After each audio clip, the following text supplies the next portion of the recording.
Lakshmi Deepak modelling అయితే చేస్తున్నాడు. So Mumbai top మ్యాగజైన్స్‌కి, international మ్యాగజైన్స్‌కి కూడా తను వర్క్ చేశాడంట.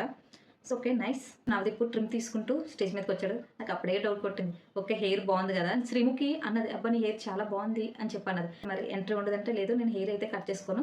కావాలంటే షేవింగ్ చేసుకుంటాను. గెడ్డము, మీసం తీసుకుంటాను అని చెప్పన్నాడు. ఈ గ్యాప్‌లో శ్రీముఖి ఒక నోట్‌ప్యాడ్ పట్టుకుంటూ ఐ ఫౌండ్ సంథింగ్ అనుకుంటూ వచ్చింది. ఏంటా అంటే తను అందులో రాసాడంట, నేను గడ్డము, మీసం తీసుకోను. నాకవంటే చాలా ఇష్టమని చెప్పి రాసాడంట. సో, అలా రాస్తే వీళ్ళేమనుకుంటారు, ఓకే. నీకిష్టం గదా! అవే తియ్యు అని చెప్తారని చెప్పి తను అలా రాసాడంట. బేసిక్‌గా అవైతే తను తీస్తాడంట. హెయిర్ అయితే తీయడంట.